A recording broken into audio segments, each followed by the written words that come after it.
The tech giant's billion fraud. Toshiba's scandal. In an era dominated by technology, the shockwaves of one company's actions can affect millions. Indeed, if ever there were a poster child for the treacherous heights and desperate lows of the corporate world, Toshiba, the stalwart of Japan's tech lineage, would surely be on the shortlist. Toshiba's story is a rich tapestry, woven over 140 years. Founded in 1875, this Japanese multinational conglomerate wasn't just another company.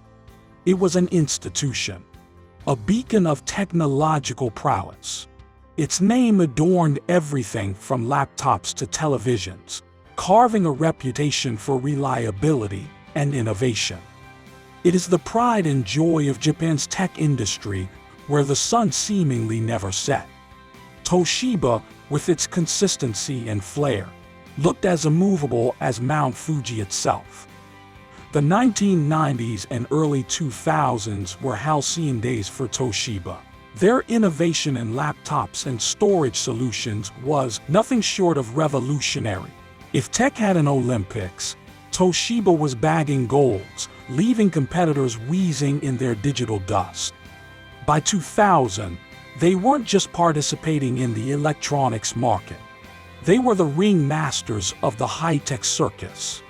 Toshiba played that game better than a matchmaker in a Jane Austen novel. They had ties in all the right places, ensuring a robust global distribution network. It's said that in some parts of the world, laptop was synonymous with Toshiba. But what was their secret sauce? Well, besides their laser focus on tech advancements, they had an uncanny knack for understanding market needs. For many around the globe, a Toshiba product was their first tryst with cutting-edge tech. Here's young Yuki, fresh out of college, her eyes shimmering with dreams, holding a Toshiba laptop. For Yuki, Toshiba wasn't just a brand, it was the destination of her aspirations. To work there was her dream, a dream shared by thousands. But dreams are fragile entities. How did a company of such stature find itself on the brink of an abyss? Here's the crux of our narrative. Rumors began circulating in hushed corporate corridors, hinting at financial irregularities. These weren't mere clerical errors or innocent omissions, but a meticulously orchestrated deception leading to inflated profits. And in April 2015, whispers transformed into full-blown headlines. The Securities and Exchange Surveillance Commission, or SEC, of Japan, raised the flag that Toshiba might have overstated its profits. Oh, by how much? A modest figure of $1.2 billion. Rapidly, the scenario shifted from lavish boardrooms to intense investigative chambers. Every document, every decision, every number was under scrutiny. The public, which once admired Toshiba's every move, now watched with a mix of shock and schadenfreude. Headlines were no longer about Toshiba's newest inventions, but about their most ingenious fabrications. The shocking part was the revelation that senior executives were allegedly involved. It wasn't just a few rogue accountants trying to make the books look pretty. This was a systemic, top-down orchestration. But while every scandal has its villains, there are always heroes. Investigative journalists, auditors, and regulators worked tirelessly, sifting through the maze of misinformation. And as the world would soon find out, it was a labyrinth that would redefine corporate Japan forever. In the unforgiving world of corporate accountability, scandals unravel much like reality TV shows. Intense, chaotic, and with everyone fighting for their 15 minutes of fame. In the case of Toshiba, the fame felt more like infamy. First on the roster, the legal consequences. Enter Japan's Financial Services Agency, or FSA, with the daunting task of turning over every questionable stone in Toshiba's garden. For a company that boasted of its global footprint, the stakes were not just high, they were stratospheric. To imagine the audacity, Toshiba had inflated its profits over 7 years. 7. One could picture the FSA's inquisition room, with hours of pointed questioning and the occasional misplaced confidence. Were you aware of the financial discrepancies? Did Mr. Tanaka, the then CFO, direct you to adjust the figures? Every testimony felt like a breadcrumb leading to the culprits, and each breadcrumb left a sour taste. The core of the deception was chillingly simple: postponed loss reports. Essentially, whenever the company was set to face a loss, they just not record it. The repercussions were severe.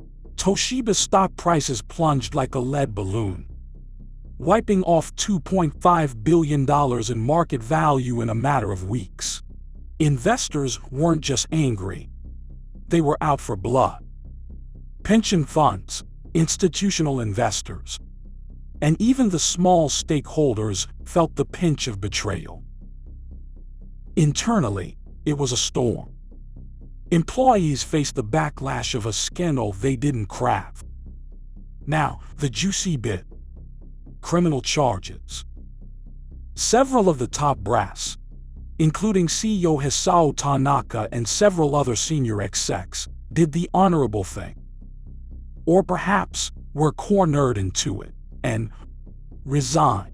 But quitting a fancy title wasn't enough. Investigations led to lawsuits and charges. Tanaka, along with his predecessors, Norio Sasaki and Atsutoshi Nishida, faced the music in court, making headlines once more, but for reasons far less glamorous than before. Across the global market, the ripples of Toshiba's transgressions were felt far and wide. Investors worldwide grew skeptical. International partners became wary, and trust in Japanese corporations waned, at least momentarily. After the storm, the world wondered, could Toshiba reinvent itself?